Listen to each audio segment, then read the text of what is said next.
Existe um tipo de ansiedade que quase ninguém percebe que tem. Ela não chega como um ataque de pânico. Ela aparece de uma forma muito mais silenciosa, como uma mente que nunca desliga. Você tenta relaxar e um pensamento aparece. Depois outro. Depois um cenário inteiro que ainda nem aconteceu. De repente você está discutindo mentalmente com alguém que nem está presente. Ou revivendo uma situação antiga como se estivesse acontecendo de novo. E mesmo quando tudo está aparentemente tranquilo, sua mente continua trabalhando como se estivesse se preparando para uma ameaça.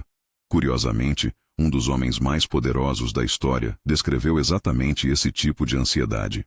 Marco Aurélio governava o maior império do mundo, enquanto enfrentava guerras, crises e decisões que afetavam milhões de pessoas. Mesmo sob pressão extrema, ele desenvolveu técnicas mentais extremamente precisas para impedir que a ansiedade dominasse sua mente. Hoje você vai conhecer 7 técnicas estoicas que Marco Aurélio usava para controlar a ansiedade extrema. Se isso fez sentido, deixa o like agora e se inscreve no canal. Esse conteúdo foi feito para quem quer algo real, não motivação superficial. Agora vamos direto ao que Marco Aurélio sabia sobre ansiedade, que quase ninguém explica. Antes de entrar nas 7 técnicas, vale entender por que Marco Aurélio precisava delas. A maioria das pessoas imagina que alguém no topo do poder não experimenta ansiedade da forma que uma pessoa comum experimenta. A lógica seria que mais poder significa mais controle, e mais controle significa menos ansiedade. É o oposto. Marco Aurélio governava 50 milhões de pessoas. Cada decisão que tomava podia salvar ou destruir vidas. Ele enfrentou guerras simultâneas em múltiplas fronteiras, epidemias que varreram partes do império, conspirações dentro da própria corte e a pressão constante de um papel que nenhum ser humano poderia ocupar sem algum grau de sobrecarga mental. E mesmo assim, as meditações, o diário pessoal que ele escreveu para si mesmo sem a intenção de que fosse lido por outros, revelam algo surpreendente. Revelam um homem que tinha plena consciência dos mecanismos da sua própria mente. Que sabia quando a ansiedade estava distorcendo a percepção. Que tinha ferramentas específicas para restaurar a clareza quando o ruído mental ameaçava dominar. O que Marco Aurélio desenvolveu não foi uma filosofia abstrata sobre como a vida deveria ser. Foi uma tecnologia prática de gestão mental que ele testou nas condições mais extremas que um ser humano pode enfrentar. E é exatamente por isso que as 7 técnicas que vêm a seguir não são teoria. São protocolos que sobreviveram ao teste da realidade mais brutal. Vale também nomear algo sobre o tipo de ansiedade que o Huck descreveu. A mente que nunca desliga. Porque existe uma característica específica dela que a torna diferente da ansiedade aguda que a maioria das pessoas associa ao termo. A ansiedade aguda tem um gatilho identificável. Algo acontece, a mente reage. E quando o gatilho passa, a ansiedade diminui. A mente que nunca desliga não funciona assim. Ela não espera um gatilho.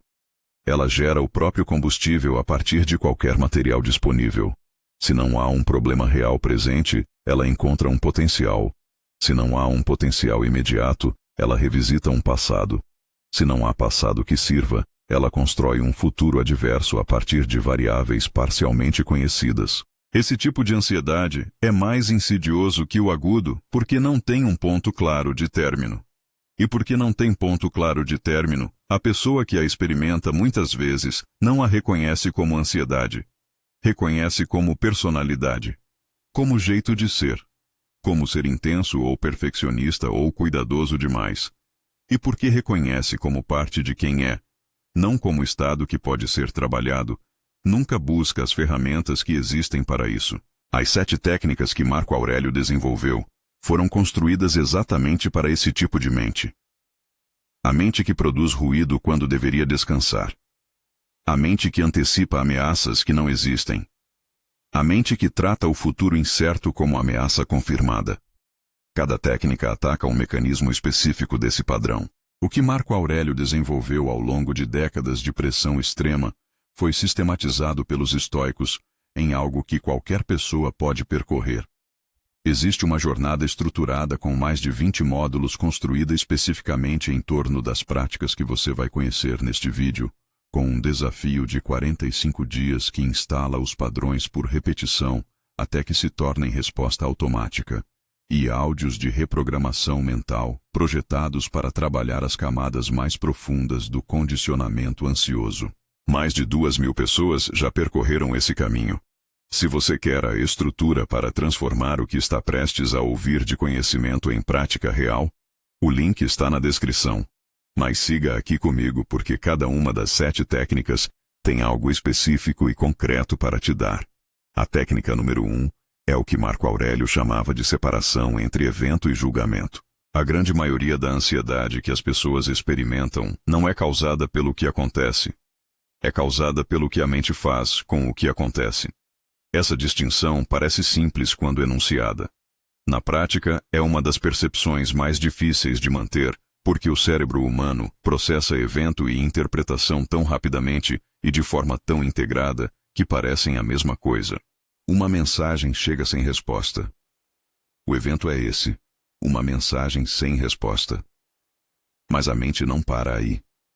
Imediatamente começa a construir. Por que não respondeu? Está com raiva? Aconteceu algo? Eu disse algo errado? E em questão de segundos, você está ansioso sobre uma situação que não existe, produzida inteiramente pela interpretação de um fato que em si é neutro. Marco Aurélio treinava diariamente a capacidade de ver o evento pelo que era antes de permitir que o julgamento sobre ele tomasse forma. Nas meditações ele escreve repetidamente variações da mesma instrução para si mesmo. Vê a coisa pelo que é, não pelo que sua mente a torna. Esse treino não era metáfora. Era um exercício concreto que ele praticava toda vez que percebia que estava reagindo a uma interpretação em vez de a um fato. A consequência prática disso para a ansiedade é direta. A ansiedade prospera na zona cinzenta entre o evento real e a história que a mente constrói sobre ele. Quanto maior o gap entre o que aconteceu e o que a mente acrescentou, maior a ansiedade gerada. A técnica de separação não elimina o evento. Ela remove o combustível que a mente acrescenta para transformar um evento neutro em fonte de sofrimento projetado. A maioria das pessoas nunca examina esse mecanismo, porque ele opera de forma automática e extremamente rápida. Você não percebe que está acrescentando interpretação. Você simplesmente experimenta o resultado já completo. A ansiedade instalada, a preocupação em marcha, a narrativa rodando. E porque não percebe o mecanismo, não tem como interrompê-lo. Homens que trabalham essa técnica com consistência descrevem uma mudança específica. Não é que as situações ficam menos difíceis. É que o sofrimento antecipado que a mente produzia em cima das situações diminui drasticamente. E esse sofrimento antecipado, na maioria dos casos, representava a maior parte da carga emocional total. Existe um mapa do que acontece internamente quando a separação não é feita que vale examinar com cuidado, porque a maioria das pessoas nunca viu descrito com clareza o que sua própria mente faz nesse processo. A maioria das pessoas que vive com ansiedade crônica descreve uma sensação de que os pensamentos acontecem com ela, não por ela. Como se fossem externos. Como se chegassem de algum lugar que não é ela mesma, e nesse sentido estão certas. Os pensamentos automáticos realmente operam de forma que parece externa, porque emergem de processos que não estão sob controle consciente direto. Mas Marco Aurélio ensinava que esse mecanismo, embora automático em sua primeira etapa, não precisa completar o ciclo sem interferência. Você pode não controlar qual pensamento surge, mas pode controlar o que faz com ele quando surge. E esse ponto de intervenção, que existe entre o pensamento que chega e o assentimento que você dá a ele, é o espaço onde a técnica opera. O evento acontece. A mente o captura em frações de segundo. Antes que você possa conscientemente processar o que foi, o sistema límbico, a parte do cérebro responsável por respostas emocionais, já produziu uma avaliação preliminar com base em padrões antigos. Ameaça ou não ameaça. Familiar ou desconhecido. Controlável ou incontrolável. Essa avaliação acontece antes do pensamento consciente. Ela já chegou pronta quando você se torna consciente dela. E por que chegou pronta? E por que aconteceu tão rapidamente que pareceu ser o próprio evento? Você a trata como realidade. Não como interpretação. Como o que realmente é. Marco Aurélio entendia que o trabalho de separação precisava acontecer nesse momento específico. O momento em que a avaliação automática chega e antes de você tratá-la como verdade definitiva. Ele escreveu sobre isso em linguagem que parece simples até você tentar aplicar. Vê o que é, não o que parece ser. Não é um exercício de ilusão. É uma instrução de precisão sobre onde a mente tende a acrescentar camadas que não estão no evento original. Conheci alguém que desenvolveu ansiedade severa depois de ser demitido de forma inesperada. O evento era real, perda do emprego, mas a narrativa que a mente construiu em cima desse evento foi muito além do fato. Tornou-se prova de inadequação permanente, sinal de que nunca conseguiria estabilidade, evidência de que algo fundamentalmente errado existia nela. Quando essa pessoa aprendeu a separar o evento da narrativa, o evento permaneceu difícil. Mas a narrativa, examinada com honestidade, não tinha sustentação real. Era construção. E construções podem ser desconstruídas. Me conta nos comentários. Qual tipo de situação mais aciona esse loop de interpretação automática na sua mente? Comenta aqui embaixo. Eu leio todos. A técnica número 2 é a que os estoicos chamavam de premeditação dos males. Essa técnica vai contra o que a sabedoria popular normalmente sugere. A sabedoria popular diz: pense positivo, visualize o melhor resultado, não antecipe o pior. Marco Aurélio fazia o oposto, deliberadamente. Mas há uma diferença fundamental entre antecipar o pior com ansiedade e antecipar o pior com equanimidade. A ansiedade antecipa sem ter ferramentas para lidar. O que Marco Aurélio praticava era a antecipação como preparação. Você imagina, com algum grau de detalhe e em estado de calma, os cenários adversos possíveis. Como seria enfrentá-los? Que recursos internos você teria disponíveis? O que ainda dependeria de você nesse cenário? O efeito psicológico é mensurável. Quando você já percorreu mentalmente um território adverso em estado de calma, o mesmo território real chega com menos choque. E choque, descobriu Marco Aurélio, é um dos principais amplificadores de ansiedade. Não é a dificuldade que desequilibra. É a dificuldade chegando de forma não esperada, para a qual a mente não tinha nenhuma preparação. Sêneca, contemporâneo de ideias que influenciaram Marco Aurélio, descreveu isso com precisão. O sábio nunca é surpreendido pela adversidade porque já a considerou como possibilidade. Quando ela chega, encontra alguém que já a conhecia, ao menos em forma de possibilidade examinada. E a diferença entre encontrar algo que você já considerou e algo que nunca imaginou é a diferença entre atravessar e desmoronar. A maioria das pessoas evita esse exercício por duas razões. A primeira é superstição. Imaginar o pior parece atrair o pior. A segunda é o desconforto genuíno de habitar mentalmente cenários adversos. Mas o estoico entendia que o desconforto de alguns minutos de antecipação controlada é dramaticamente menor do que o colapso de horas ou dias de adversidade não preparada. Existe também um efeito secundário que a maioria não espera. Quando você pratica a premeditação com regularidade, percebe que muitos dos cenários que temia com intensidade são, na verdade, manejáveis. Que você tem mais recursos do que imaginou. Que o pior possível raramente é tão devastador quanto a mente ansiosa faz parecer. E essa percepção em si reduz a ansiedade baseline porque a mente para de tratar o futuro desconhecido como ameaça máxima por padrão. Marco Aurélio usava a manhã para essa prática. Antes de qualquer decisão do dia, ele revisava mentalmente os desafios possíveis. Não para se torturar, mas para chegar ao dia com o eixo interno já calibrado para o que poderia vir. A maioria das pessoas que encontra essa técnica pela primeira vez faz uma versão distorcida dela sem perceber a distorção. Antecipa o pior com toda a intensidade emocional da ansiedade, sem nenhuma da equanimidade que a prática estoica exige. E então conclui que a premeditação piorou a ansiedade, sem perceber que o que fez não foi premeditação estoica. Foi ruminação ansiosa com um nome diferente. A distinção é na postura interna durante o exercício. Ruminação ansiosa antecipa com medo. Premeditação estoica antecipa com a pergunta: se isso acontecesse, o que ainda dependeria de mim? Essa pergunta redirecionou o foco do cenário para a capacidade de resposta. E é esse redirecionamento que transforma a antecipação de fonte de ansiedade em fonte de preparação. Marco Aurélio praticava isso com o que chamava de preparação para o papel. Sabia que cada dia como imperador traria situações que exigiriam que ele fosse mais do que seus impulsos naturais permitiriam espontaneamente. Então se preparava deliberadamente. Não esperava que a virtude aparecesse no momento da necessidade. A construía antes, no exercício da antecipação. A técnica número 3 é o redirecionamento da atenção para o que está sob controle. Epicteto abriu seu manual com uma sentença que Marco Aurélio internalizou como princípio central. Algumas coisas dependem de nós, outras não.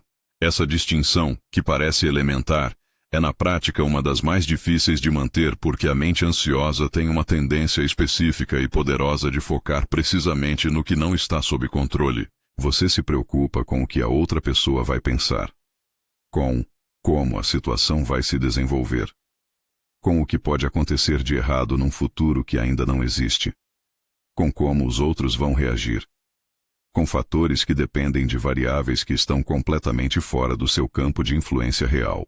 E quanto mais energia mental você investe em tentar controlar o incontrolável, maior a ansiedade produzida. Porque o incontrolável não cede. Você continua tentando, continua não conseguindo. E a tensão entre a necessidade de controle e a impossibilidade de obtê-lo é uma das fontes mais prolíficas de sofrimento mental que existe. Marco Aurélio praticava o redirecionamento de forma deliberada. Toda vez que percebia que a atenção estava consumindo energia no incontrolável, ele se fazia uma pergunta específica: o que nessa situação ainda depende de mim? E então direcionava toda a atenção e energia para essa parte. Apenas para essa parte. O resultado não era a eliminação da situação difícil. Era a eliminação do sofrimento desnecessário produzido pela tentativa de controlar o que não pode ser controlado, somada à clareza de agir com toda a capacidade disponível sobre o que ainda pode. A maioria das pessoas que experimenta ansiedade crônica tem uma relação específica com o controle que vale nomear. Não é simplesmente que querem controlar o que não podem, é que tratam a impossibilidade de controlar como problema adicional. Ficam ansiosas sobre o fato de estarem ansiosas sobre algo que não controlam. Criam uma segunda camada de sofrimento em cima da primeira. E essa segunda camada, frequentemente, é mais desgastante do que a primeira.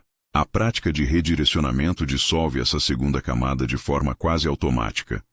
Porque quando você identifica o que ainda depende de você e coloca a atenção ali, a impossibilidade de controlar o resto deixa de ser um problema a ser resolvido. Torna-se simplesmente a natureza da situação. E a natureza da situação não requer sofrimento adicional. Requer apenas reconhecimento e redirecionamento de energia para onde ela pode produzir resultado. Epicteto ensinava seus alunos com uma imagem que permanece precisa 2000 anos depois. Você é como um arqueiro. A pontaria, o arco, a flecha, a preparação, tudo isso está sob seu controle. O vento, o ângulo de luz, a posição do alvo no momento do disparo, isso não está. O arqueiro sábio faz tudo o que depende dele com excelência, e então solta a flecha sem ansiedade sobre o que não controla.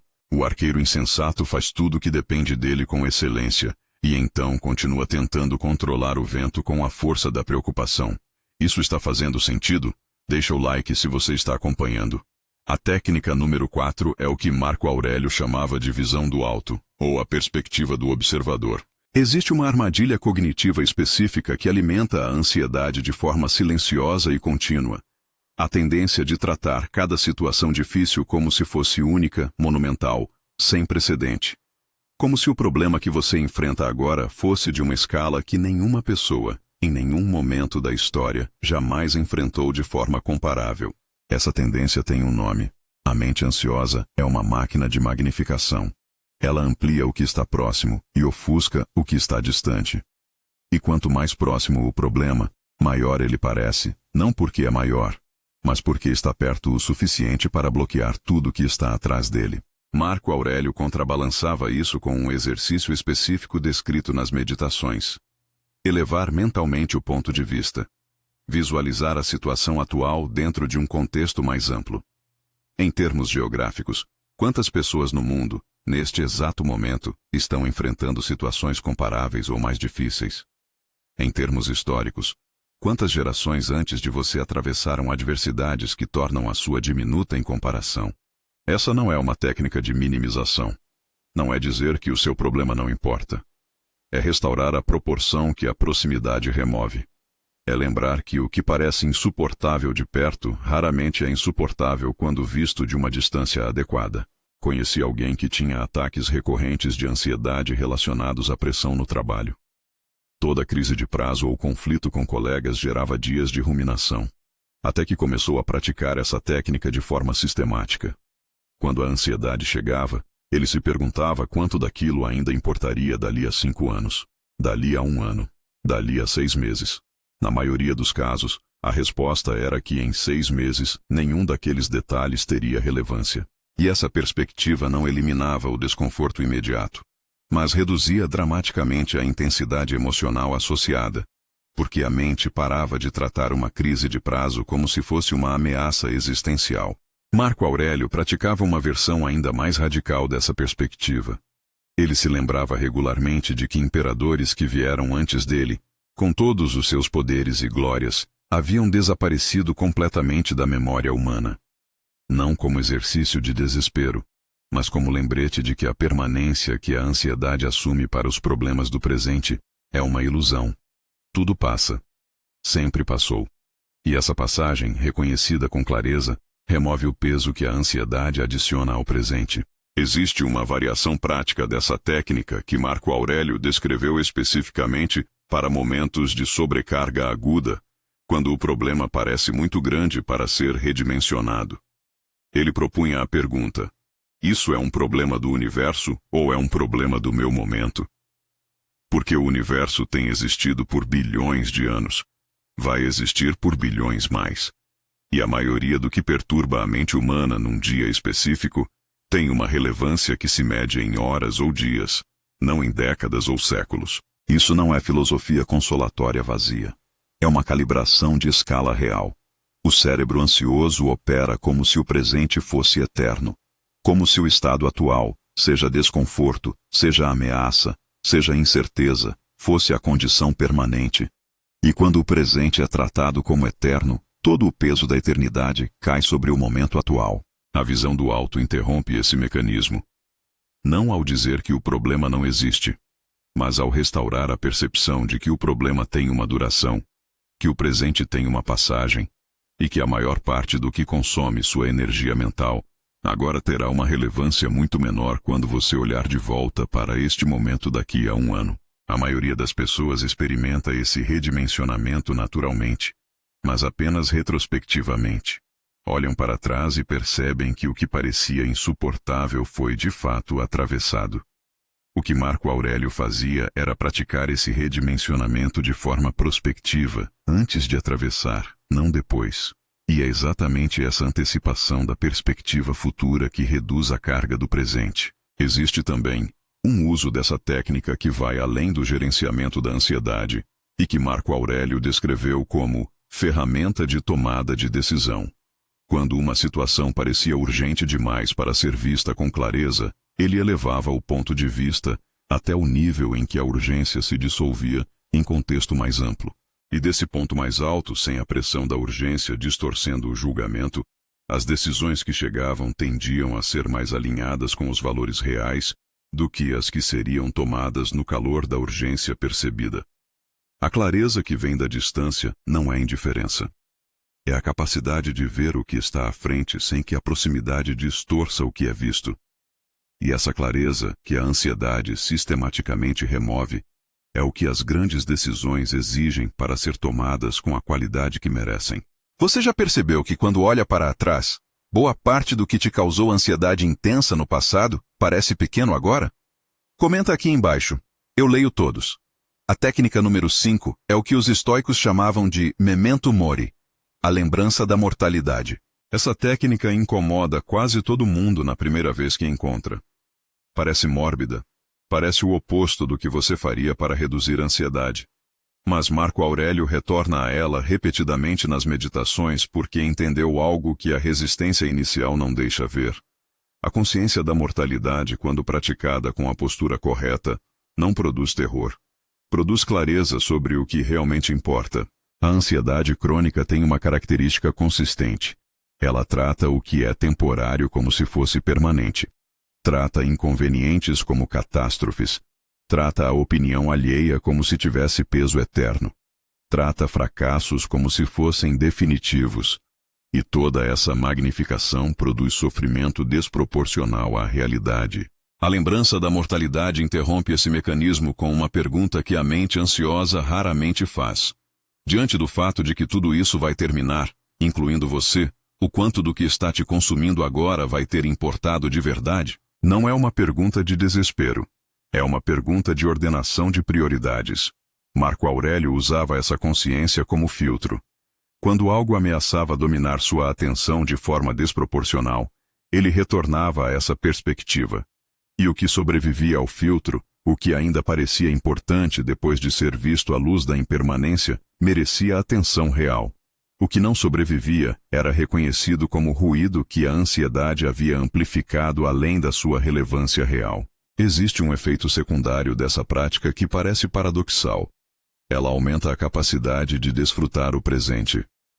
Porque quando você reconhece que o presente é finito, ele se torna mais precioso, não mais desolador. A mesma percepção que poderia gerar tristeza gera, quando praticada com a postura estoica, uma intensificação da presença e do valor do que existe agora. Existe também um efeito direto sobre a ansiedade relacionada à opinião alheia, que é uma das formas mais comuns de ansiedade que as pessoas experimentam. Quando você coloca a opinião de alguém sobre você à luz da impermanência, o que ela se torna? Alguém que talvez nem você nem o opinador vão lembrar daqui a alguns anos, está determinando seu estado emocional hoje. Essa perspectiva, aplicada com honestidade, reduz o peso de julgamentos alheios de forma que nenhum exercício de autoestima consegue produzir, porque não tenta convencer de que o julgamento é falso. Apenas restaura a escala real que o julgamento ocupa, no arco completo da sua vida. Marco Aurélio foi julgado, criticado e atacado verbalmente por filósofos, senadores e generais ao longo de todo o seu reinado. Ele registrou nas meditações algo sobre isso que serve como lembrete prático. Daqui a pouco, tanto o que julga quanto o que é julgado serão pó. E o julgamento em si, que parece tão grave agora, não existirá nem como memória. Não havia nada no julgamento alheio que merecesse mais atenção do que a exigida para agir corretamente em resposta. Além disso, nada. Se você ainda não se inscreveu no canal, faz isso agora e ativa o sininho. A técnica número 6 é o que Marco Aurélio chamava de exame noturno da mente. A maioria das pessoas experimenta o fenômeno oposto ao exame noturno sem perceber. Elas deitam, a mente começa a percorrer o dia de forma desordenada, revisitando situações, produzindo julgamentos retroativos, gerando ansiedade sobre o que não foi feito, o que foi dito de forma incorreta, o que poderia ter sido diferente.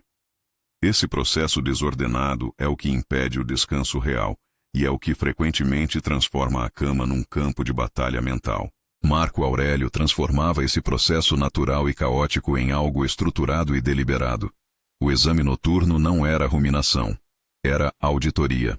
Havia uma diferença fundamental na postura.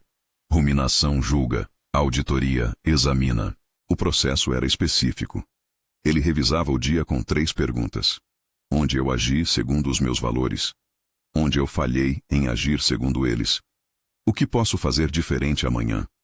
Esse exame era feito sem julgamento sobre o que era encontrado. A falta era reconhecida como informação sobre onde o trabalho ainda precisava acontecer, não como evidência de fracasso de caráter. O que esse processo produzia era algo que a ansiedade noturna jamais produz. Encerramento. A sensação de que o dia foi processado, não apenas vivido. Que o que foi feito foi reconhecido. Que o que não foi feito foi registrado com a intenção de ser abordado. E que, feito isso, era possível efetivamente descansar. A maioria das pessoas que experimenta insônia ou sono de baixa qualidade tem, no centro do problema, a ausência desse encerramento. A mente continua trabalhando durante a noite porque durante o dia não houve processamento adequado. Ela tenta fazer às 3 da manhã, em estado de semiconsciência, o que deveria ter sido feito deliberadamente às 10 da noite. Homens que instalam o exame noturno como prática consistente descrevem uma mudança no padrão de sono que vai além do que esperavam. Não apenas dormem melhor, acordam diferente, com menos resíduos do dia anterior, com maior capacidade de começar o novo dia com presença real, em vez de carregar o peso processado de tudo que ficou em aberto. Marco Aurélio praticava essa auditoria por escrito. As meditações são, em grande parte, o produto acumulado desse exame noturno ao longo de anos. E o fato de que esses textos chegaram até nós 2000 anos depois é evidência de que o processo que os produziu tinha uma profundidade real. Não era diário de eventos. Era a cartografia da mente de um homem que se recusava a deixar o dia passar sem entendê-lo. Existe uma dimensão dessa técnica que raramente é mencionada e que tem um impacto direto sobre a ansiedade do dia seguinte. Quando o dia é processado adequadamente à noite, você acorda sem o resíduo acumulado do anterior. A mente começa o novo dia em estado mais próximo do zero. E começar o dia mais próximo do zero significa ter mais capacidade disponível para lidar com o que o novo dia traz, sem carregar o peso de interpretações, arrependimentos e tensões não resolvidos do anterior. A maioria das pessoas começa cada dia com o acúmulo de todos os dias não processados anteriores. É como operar com armazenamento cheio. A capacidade de processamento diminui. A tolerância a novos estressores diminui. A reatividade aumenta. E então atribuem esse estado às circunstâncias do dia quando a origem real é o acúmulo não processado que carregam. O exame noturno não é a solução para todos esses acúmulos de uma vez. Mas, praticado com consistência, ele impede que novos acúmulos se formem. E com o tempo, à medida que os dias são processados em vez de apenas vividos, o estado baseline com o qual você começa cada manhã muda. Não de forma dramática do dia para a noite, de forma acumulativa, gradual e perceptível quando você olha para trás depois de semanas de prática. Vale nomear o que o exame noturno não é, porque as confusões mais comuns sobre essa prática tendem a produzir versões que amplificam a ansiedade em vez de reduzi-la. Não é ruminação. Ruminação é o revisitar circular e sem resolução de situações passadas com julgamento e angústia. O exame noturno tem estrutura, tem intenção de encerramento e opera sem julgamento de caráter sobre o que é encontrado. Não é autoflagelação. A identificação de onde você agiu aquém dos seus valores não é material para punição. É informação sobre onde o trabalho pode acontecer amanhã. Marco Aurélio registrou falhas nas meditações com a mesma neutralidade com que registrava virtudes. A falha era dado, não sentença. E não é planejamento obsessivo. O exame noturno olha para o dia que passou, não para o dia que virá. O planejamento tem seu momento e seu lugar. O exame noturno é o momento de encerrar, não de projetar. Quando praticado dentro dessas distinções, ele produz o que a ruminação nunca produz. A sensação de que o dia foi realmente terminado, que a mente pode finalmente descansar. Compartilha esse vídeo com alguém que você percebe que carrega a ansiedade do dia para a noite e da noite para o dia seguinte. Essa técnica pode mudar esse ciclo. A técnica número 7 é o que Marco Aurélio chamava de retorno ao momento presente. Existe uma observação precisa que Marco Aurélio registrou nas meditações e que a neurociência moderna confirmou séculos depois. A mente humana não fica no presente. A maioria das pessoas experimenta o presente como um ponto brevíssimo entre um passado que continuamente revisa e um futuro que continuamente antecipa. E o sofrimento, incluindo a ansiedade, quase nunca existe no momento presente puro. Existe na projeção sobre o futuro ou na ruminação sobre o passado. Pensa no que acontece na sua mente quando você está ansioso. Você está no passado, revivendo uma situação que deveria ter sido diferente. Uma conversa que não foi como esperava. Uma decisão que lamenta. Ou você está no futuro, antecipando o que pode dar errado, construindo cenários adversos, discutindo mentalmente com pessoas que não estão presentes. O presente, stricto sensu, raramente é o local da ansiedade. Marco Aurélio praticava o retorno ao presente como interrupção deliberada desse ciclo. Quando percebia que a mente estava operando no passado ou no futuro de forma não produtiva, Praticava o que ele chamava de retrear para si mesmo. Um retorno intencional ao que estava diante dele agora, neste momento, nesta situação específica. Isso não significava ignorar o futuro ou fingir que o passado não aconteceu. Significava reconhecer que o único ponto onde a ação real é possível é o presente. Que revisar o passado com angústia não o muda. Que antecipar o futuro com ansiedade não o melhora. E que toda a energia gasta nesses dois territórios inacessíveis é energia subtraída do presente, que é o único lugar onde algo pode de fato ser feito. Existe uma variação dessa técnica que Marco Aurélio descreveu especificamente para situações de sobrecarga, quando o futuro parecia tão pesado que a ideia de atravessá-lo gerava paralisia. Ele dizia a si mesmo: não preciso atravessar o mês inteiro de uma vez. Preciso atravessar este dia. E dentro deste dia, este momento, a tarefa imediata. O que está na frente agora? Essa redução da escala temporal não é evasão. É precisão sobre onde a ação é possível. A ansiedade se alimenta de escala. Quando você projeta todos os problemas possíveis do mês inteiro no presente, a sensação é de sufocamento porque a mente não tem como processar tanta coisa de uma vez. Quando você reduz para o que existe agora raramente é sufocante. É manejável. E manejável é o que permite agir. A maioria das pessoas que sofre de ansiedade crônica tem um horizonte temporal interno que está permanentemente no futuro. A mente raramente está onde o corpo está. Está no que precisa acontecer amanhã, na semana que vem, no mês que vem.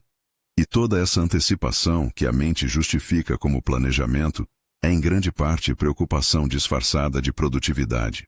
Marco Aurélio fazia uma distinção precisa entre pensar sobre o futuro, que é necessário e produtivo, e viver no futuro, que é ansioso e improdutivo.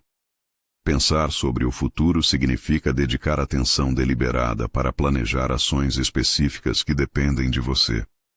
Viver no futuro significa deixar a mente habitar estados emocionais de cenários que ainda não existem e que podem nunca existir na forma que a ansiedade projeta. O retorno ao presente é a técnica de reconhecer quando você saiu do primeiro e entrou no segundo, e de trazer a mente de volta ao único ponto onde algo real pode acontecer, o agora.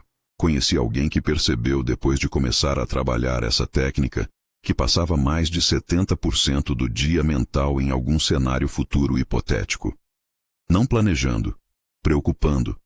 A tomada de consciência desse padrão foi em si transformadora. Porque o que você não vê, você não pode mudar. E o que você vê com clareza começa a mudar simplesmente pelo fato de ter sido visto. Deixa o like se você chegou até a 7ª técnica acompanhando. Agora vale dizer algo que une tudo o que foi apresentado. As 7 técnicas de Marco Aurélio não são ferramentas de repressão emocional. Não são formas de fingir que a ansiedade não existe ou de suprimir o que você sente. São algo fundamentalmente diferente. São formas de ver a ansiedade pelo que ela é antes de permitir que ela dite a realidade.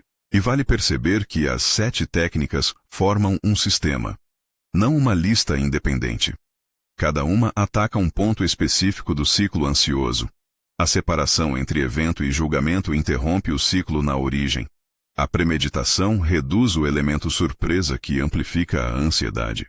O redirecionamento para o controlável evita o gasto de energia no que não cede. A visão do alto restaura a proporção que a proximidade remove. O memento mori calibra a importância real do que parece urgente. O exame noturno impede que o acúmulo não processado se transforme em carga permanente. E o retorno ao presente ainda traz a mente de volta ao único território onde a ação é possível. Quando uma técnica não é suficiente para uma situação específica, outra do sistema complementa. E com o tempo, à medida que todas as 7 se instalam como reflexos, elas passam a operar de forma quase simultânea, não como esforço consciente, como postura habitual de se relacionar com a própria mente. A maioria das pessoas que sofre de ansiedade crônica tem uma relação com ela que amplifica o sofrimento muito além do que a ansiedade em si produziria. Você sente ansiedade e imediatamente acrescenta: por que estou ansioso? O que há de errado comigo? Por que não consigo simplesmente relaxar? E essa segunda camada, a ansiedade sobre a ansiedade, é frequentemente mais desgastante do que a primeira. Marco Aurélio nunca esperava eliminar toda a perturbação mental. Sabia que governar um império sob guerra e epidemia produziria perturbação. O objetivo não era a ausência de perturbação. Era a capacidade de atravessar a perturbação sem ser dominado por ela, sem deixar que ela distorcesse o julgamento, sem permitir que ela consumisse mais energia do que merecia. E esse objetivo, diferente da eliminação total da ansiedade, é alcançável, não pela leitura dessas técnicas, pela instalação delas como padrões de resposta que operam antes da ansiedade completar o ciclo. A distinção entre ler sobre as técnicas e tê-las instaladas como reflexo é o que separa o conhecimento do resultado. Você pode entender completamente a técnica de separação entre evento e julgamento e ainda assim continuar acrescentando interpretação automaticamente porque o padrão não foi substituído por prática repetida. Você pode concordar com a premeditação dos males e nunca praticá-la porque o desconforto inicial parece desnecessário. Existe uma razão específica pela qual as pessoas tendem a parar antes de instalar esses padrões. E ela merece ser nomeada com honestidade. No início, a prática dessas técnicas parece artificial. Parece que você está forçando algo que não é natural.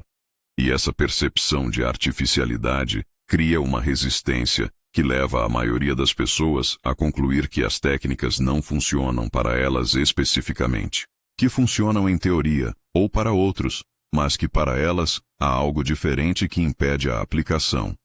Mas a artificialidade inicial é parte normal do processo de instalar qualquer padrão novo. Toda habilidade parece artificial antes de ser natural. E a naturalidade não vem da prática perfeita. Vem da prática repetida, mesmo imperfeita, ao longo do tempo suficiente para que o novo padrão substitua o antigo como resposta padrão. Marco Aurélio praticava as meditações por escrito durante anos. As entradas repetem os mesmos temas muitas vezes, o que sugere que ele precisava lembrar a si mesmo dos mesmos princípios com frequência. Não porque fosse esquecido ou inconsistente, porque entendeu que a mente precisa ser lembrada repetidamente até que o que antes precisava de lembrança passe a operar sem ela. O que os estoicos entendiam, e o que Marco Aurélio demonstrou com a própria vida, é que a transformação real não vem da compreensão. Vem da prática estruturada e consistente que instala novos padrões por repetição até que se tornem o modo padrão de resposta. Esse é o trabalho que a maioria das pessoas nunca faz porque nunca teve acesso à estrutura que o torna possível. Existe uma jornada estruturada construída especificamente em torno das práticas que os estoicos desenvolveram para o trabalho mental, incluindo cada uma das 7 técnicas que você acabou de conhecer traduzidas em exercícios práticos do cotidiano. Com mais de 20 módulos, um desafio de 45 dias que instala os padrões por repetição consistente, e áudios de reprogramação mental, projetados para trabalhar as camadas mais profundas do condicionamento ansioso. Mais de 2.000 pessoas já percorreram esse caminho e descrevem a mesma transformação central. Não é que a ansiedade desapareceu, é que o domínio que ela exercia sobre a mente foi quebrado. O link está na descrição. Qual das 7 técnicas ressoa mais com o que você precisa agora? Me conta nos comentários, eu leio todos. Compartilha esse vídeo com alguém que você percebe que sofre com esse tipo de ansiedade silenciosa que a mente que nunca desliga produz. Esse conteúdo pode mudar algo real nessa pessoa. Inscreva-se no canal se ainda não fez isso. Em alguns segundos vai aparecer um vídeo na tela que aprofunda o que você acabou de ouvir. Ele é o próximo passo dessa jornada. Não ignore. A ansiedade que Marco Aurélio enfrentava era real. Os problemas que ele governava eram reais. As guerras, as epidemias, as traições, as perdas eram reais. Mas o que as meditações documentam é que entre a realidade e o sofrimento que ela produz, há sempre um espaço. Um espaço onde a mente pode escolher como se relacionar com o que é. Lembra do que foi descrito no início deste vídeo? A mente que nunca desliga. Os pensamentos que chegam quando você tenta relaxar. Os cenários que se formam sobre situações que ainda nem aconteceram. As discussões mentais com pessoas que não estão presentes. Tudo isso não é defeito. Não é fraqueza. Não é algo fundamentalmente errado com você. É o resultado de um padrão não examinado que a mente aprendeu e que ninguém te ensinou a trabalhar. Marco Aurélio tinha esse padrão. Tinha uma mente que processava constantemente, que era incapaz de se desligar completamente das responsabilidades que carregava. A diferença não foi que ele era especial, ou que tinha uma mente naturalmente mais quieta. A diferença foi que ele desenvolveu as ferramentas para se relacionar com essa mente de uma forma que não o destruía, que transformou o ruído em sinal, que converteu a ansiedade em material de trabalho em vez de fonte de sofrimento. As 7 técnicas que você conheceu hoje são essas ferramentas, testadas nas condições mais extremas da história humana, documentadas em 2000 anos de prática, disponíveis agora, neste momento, para qualquer pessoa que decida tratá-las como o que são. Não teoria para admirar, mas tecnologia para usar. A consequência de longo prazo de instalar essas técnicas vai além da redução da ansiedade. O que gradualmente se desenvolve é uma qualidade de relação com a própria mente que muda a experiência da vida de forma mais fundamental. Você não fica apenas menos ansioso. Você se torna capaz de habitar o presente com uma completude que a mente ansiosa nunca permite, de estar onde está, em vez de estar sempre em algum outro lugar de preocupação, de experimentar o que existe agora, em vez de estar permanentemente gerenciando o que pode existir depois. Marco Aurélio não descreveu isso como serenidade passiva. Descreveu como uma forma mais completa de engajamento com a vida real, em contraste com o engajamento parcial que a mente ansiosa produz quando está sempre dividida entre o presente e os territórios imaginários do passado e do futuro. Esse espaço não é dado. É construído, uma técnica de cada vez, uma prática de cada vez, um dia de cada vez. Agora depende de você.